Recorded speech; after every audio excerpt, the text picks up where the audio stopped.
नमस्कार तथा शुभ बिहानी। म यति बेला सल्यानको सदरमुकाम खलङ्गामा छु।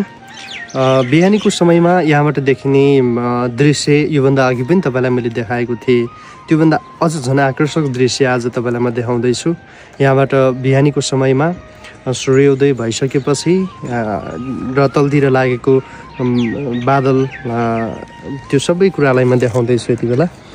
यो खास गरी सल्यानको श्रीनगर प्रमुख व्यापारिक केन्द्र लगायत आसपासका ती सम्पूर्ण बजारहरूलाई यो बादलले ढपक्कै ढाकेको छ।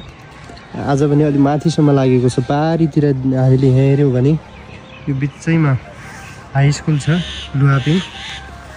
खास गरी त्यो लुहापिङलाई वरिपरि बादलले घेरेर बिचैमा लुहापिङलाई एउटा बिन्दुमा राखेको देख्न सकिन्छ दृश्यमा।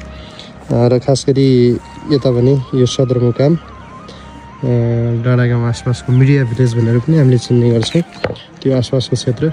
अनि यो आज भने मैले योभन्दा अघिल्लो भिडियोमा पनि भनेको थिएँ, यो सदरमुकाम खलङ्गालाई चाहिँ वरिपरि गोलो रूपमा यो बादलले घेरेर सबै तलतिरका बस्तीहरूलाई घेरेर बिचैमा सदरमुकाम खलङ्गालाई राख्छ भनेको थिएँ। यो बरला आसपासको क्षेत्र हुँदै यता पुरै सर्लक्कै खास गरी साउटोल आसपासको क्षेत्र लिएर यो सबै क्षेत्र बादलले ढाकेर यो बिचैमा खलङ्गालाई राखेको छ। यस प्रकारको दृश्य अवलोकनका निमित्त यहाँहरू सबैलाई हामी निमन्त्रणा गर्दछौँ। यहाँको दिन शुभ रहोस्। हवस् त।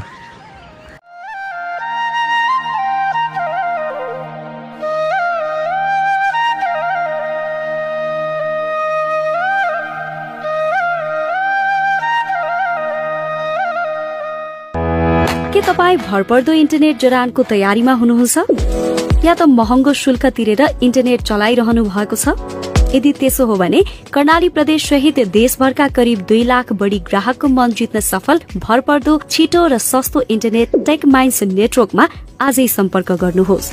नयाँ इन्टरनेट जडान तथा अन्य जानकारीको लागि फोन नम्बर 01597008 छ।